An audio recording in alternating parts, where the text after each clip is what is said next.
Bonjour tout le monde, aujourd'hui on se retrouve pour une toute nouvelle vidéo. Aujourd'hui je vais vous faire prendre une vidéo sur laquelle on va parler du voltmètre que j'ai acheté en braderie et de la lampe que j'ai acheté en braderie. Je les ai réparés. Alors la lampe elle ne fonctionnait pas, alors est-ce que c'est le fait qu'elle avait vraiment une tension mais vraiment très très basse? Je pense que c'était vraiment ça. Et le voltmètre, ce que j'ai fait dessus c'est que j'ai écarté l'écosse. Le voltmètre il est là. J'ai écarté l'écosse, vous savez le truc...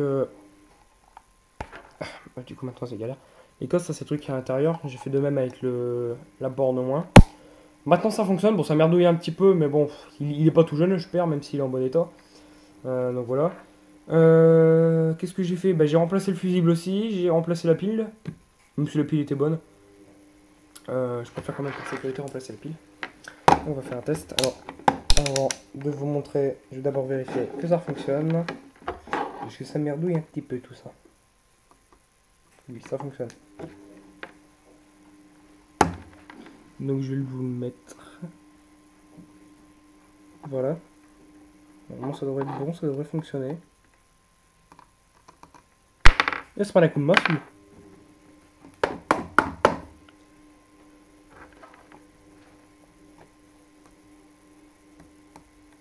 Voilà, donc comme on peut voir, ça fonctionne très très bien. Voilà.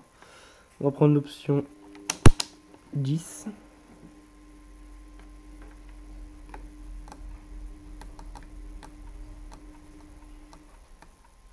On voit qu'il fonctionne. Quand je l'ai vu en braderie, je l'ai eu, j'ai dit bah tiens, j'ai fait un test vite fait avant de voir s'il fonctionne pas. Il fonctionnait, après la pub fonctionnait, je me disais, oh, c'était de la pile qui a cramé. Hein. Et non, en fait c'était l'écosse qui était mal mise. Donc la lampe c'était celle-ci, alors je sais qu'elle a une forme chelou, c'est cette forme-là, moi-même je trouve que c'est très chelou.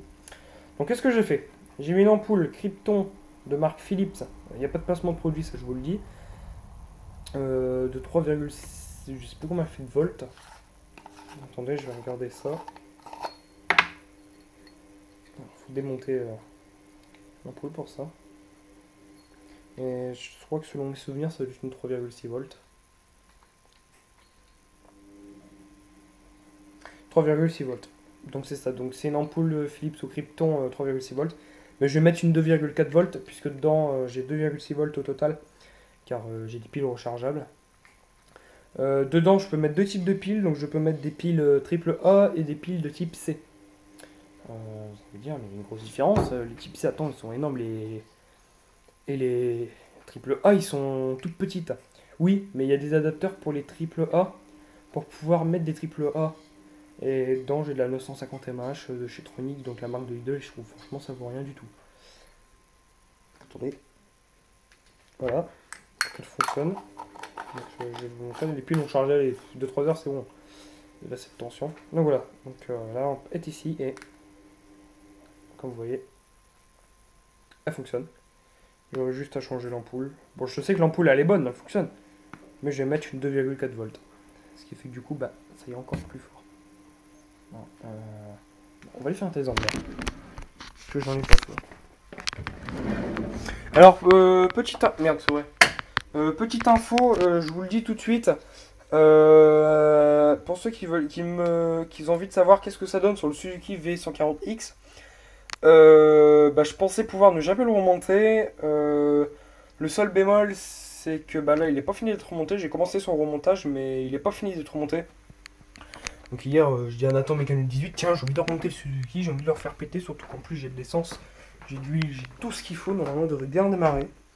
J'ai fait son calage d'arbre à crème, j'ai tout fait, enfin bref, donc là, il manque plein de pièces qui sont pas encore montées.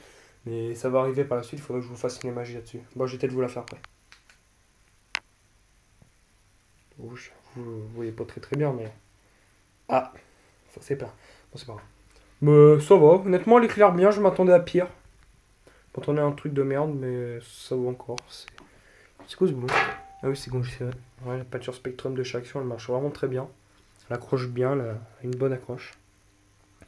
Donc on peut voir, c'est une bonne lampe, hein. C'est une bonne très lampe. C'est une bonne lampe. Ah, ouais, je vais vous montrer vite fait le Suzuki. J'ai le temps, on a 4 minutes 47, j'ai le temps. Donc je vais vous le montrer vite fait. On va aller ouvrir la porte. Alors, on va prendre les clés parce que ça va être plus facile comme ça. Ouais, donc je vais vous montrer le Suzuki là tout à l'heure. J'ai refait un. Pas un joint spi, mais un changer un bas moteur, parce que je lui ai l'ancien, parce que l'ancien il était mort. Enfin, j'avais refait un joint, mais je l'avais mal fait, donc bah, il pissait l'huile. Là, c'était pas terrible. Pourquoi il démarrait? Bah, pourquoi il démarrait pas? Parce que j'en ai mal rencontré. J'avais mal mis la bobine d'allumage, elle était mise à l'envers. Donc là, essence 4 temps. Si je regarde bien, normalement j'ai 2 litres dedans. Non. Bah, lui, c'est toujours la même. Ça sent le patin joint. Donc voilà, le Suzuki est là. Tout le bordel. Donc j'ai remonté son vilebrequin, son arbre à cam, les poussoirs de soupape, son piston avec ses segments. J'ai remonté la bielle sur le piston. Le vilebrequin il est remonté. Et là j'ai juste j'attends que la pâte à joint soit sèche. Donc je vais attendre jusqu'à demain, jusqu'à... La pâte à joint je l'ai fait, allez, il devait être 14h, 15h. Donc je vais... Demain, dès que je rentre des cours, je poursuis un peu le remontage. Je vais avoir ces pièces là à dégraisser parce que malheureusement elles sont vraiment l'huileuse de chez l'huileuse. Donc voilà. Qu'est-ce qu'il y aura d'autre à faire dessus? Alors le vilebrequin a pris un petit peu de rouille au niveau de l'embiellage du vilebrequin et la sortie du vélo, mais bon, ce n'est pas un problème puisque j'ai tout bien lubrifié. Pas avec là, ça est long. Voilà, le piston il est nickel. Bon, juste il a une marque comme la soupape, vous voyez, il y a le rond et la marque de la soupape. Le rouge c'était ça, pour ça. Non, sinon le remontage s'est très bien passé, je n'ai pas merdouillé. Ouais, donc il y aura des parties qui seront réparées, lavées. Voilà. Voilà. Donc voilà, on va retourner à la baraque. Vous voyez, hein, la lampe elle fonctionne très bien. Il y a... Moi, je dis franchement, je m'attendais à pire. Mais bon. On peut pas dire que c'est une lampe de merde, parce qu'elle marche plutôt bien. Bon, je peux dire franchement, je m'attendais à pire. Bon. Vous voyez ce que ça donne le Suzuki, hein. Je pensais que j'allais vous faire une vidéo dessus, mais pas spécialement, parce que j'ai pas besoin du tout en fait. Pour ça, c'est les deux autres piles qui vont me servir, donc c'est des Toulon en triple A, 1000 mAh par heure. Celle-là, c'est le Varta qui les charge. Oui. Et j'ai chargé l'Energizer, enfin j'ai chargé Tronic avec l'Energizer.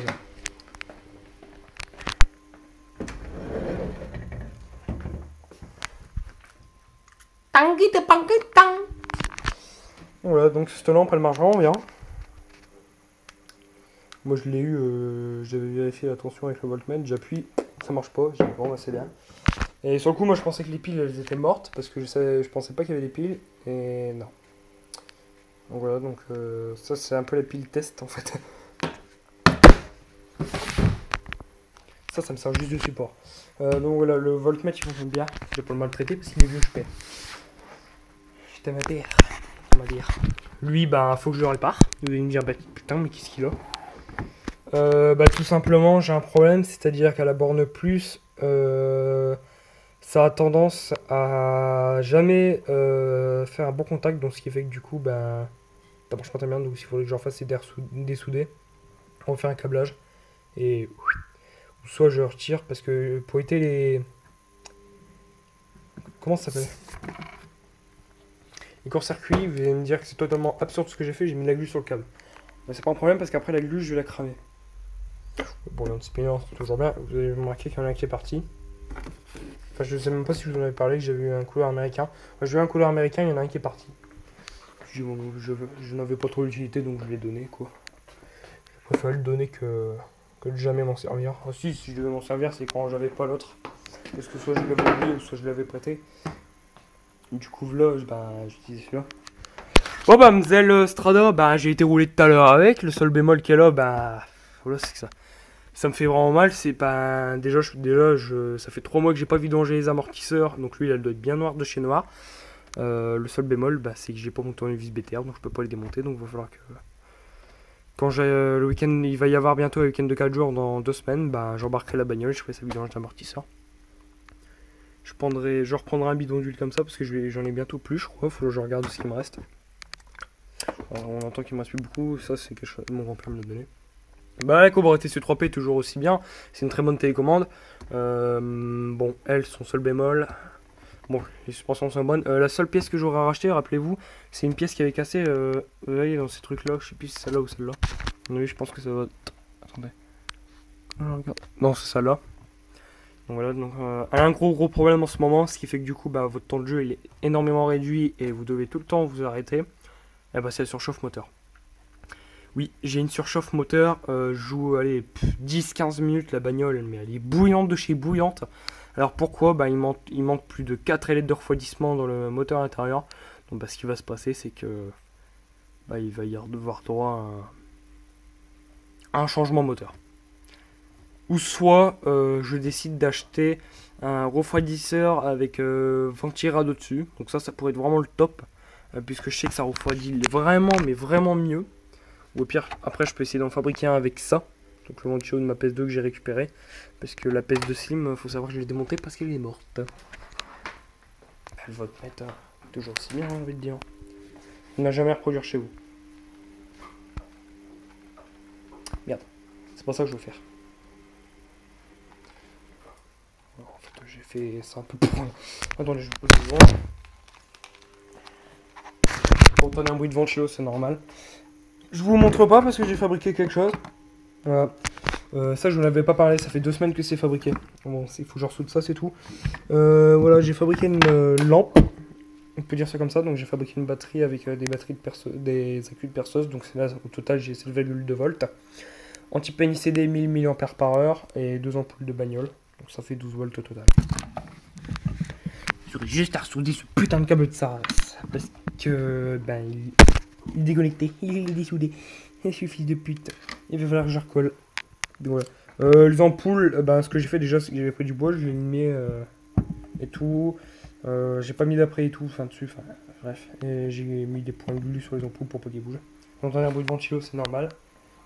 Madame, elle tourne. Ça fait longtemps qu'elle tourne. Hein. Donc voilà. Quoi d'autre là-dedans? Qu'est-ce qu'on a de... on s'en branle. Ouais. Alors, je vous ai pas dit, mais dans mon grenier, j'avais aussi acheté. Ah non. Je veux dire, putain, il est con, il a racheté le même. Et ben, franchement, je pensais que c'était sur ma PS2 que j'avais celui-là, donc Need for Speed Carbon. Et au final, je l'ai racheté pour rien. Donc, ce que je vais faire, c'est que je vais essayer d'en revendre un. Et puis voilà. Je vais en vendre un, et puis c'est tout, quoi. Parce que là, je peux pas en garder deux. Enfin, voilà, quoi. J'ai dépensé 4,50€, alors que l'autre, j'ai payé 7,99€. L'autre, c'est que celui que j'ai payé 5,99€, je vais en revendre 5€. Là, le Pegasus, ça fait longtemps que je vous ai fait une présentation et il sert plus du tout, donc je pense qu'il va être démonté, il va récupérer des pièces. Mais ça, à mon avis, ça va être dans longtemps. Sony, toujours très bien. Triton, toujours très bien. Ah oui, je vous ai pas parlé des enceintes Akai. Akai, oui, ça se dit Akai. Avec Faralboy 59, on a fait le test sur sa chaîne EFI Kenwood. Ah, franchement, impeccable. Les enceintes marchent du tonnerre, elles ont des basses, mais de malade. Juste, je sais pas si c'est fait exprès de toutes les marques. Vous voyez, il y a un haut-parleur là et un haut-parleur là. Mais ce haut-parleur là, c'est putain, mais c'est juste pour la déco, quoi, sérieux. Il marche même pas. Et Faralboy 59 a exactement les mêmes problèmes sur son subwoofer qu'il vient de récupérer. Son haut-parleur là, il ne fonctionne même pas. Pourtant, tout est branché, tout est correct. Je ne comprends pas, franchement. Ouais, donc non, franchement, sinon ça marche du tonnerre. On les a mis à fond, on a mis des bonnes basses. Ça boum extrêmement bien. Bon, j'espère que il a bien boumé. C'est de très très bonnes enceintes. Et je sais pas si je vais les montrer.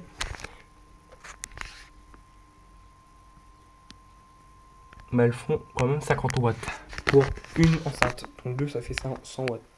Ouais, lui, c'est bien. Il marche très bien. J'ai l'impression qu'il m'a de l'âme. Parce que j'entends des petits bruits dans les haut-parleurs. Donc après, si juste les haut-parleurs qui sont morts, c'est pas grave, je démonte, j'aurais pas, j'ai envie de te dire. Voilà, quoi que dire d'autre. Ouais, bon, voilà, j'espère que cette vidéo vous a plu. Si elle vous a plu, n'hésitez pas à la liker, à la partager, à la commenter. Abonnez-vous à la chaîne de Nathan Mécano 18. Et moi, je vous dis bye pour une prochaine vidéo. Ciao, ciao.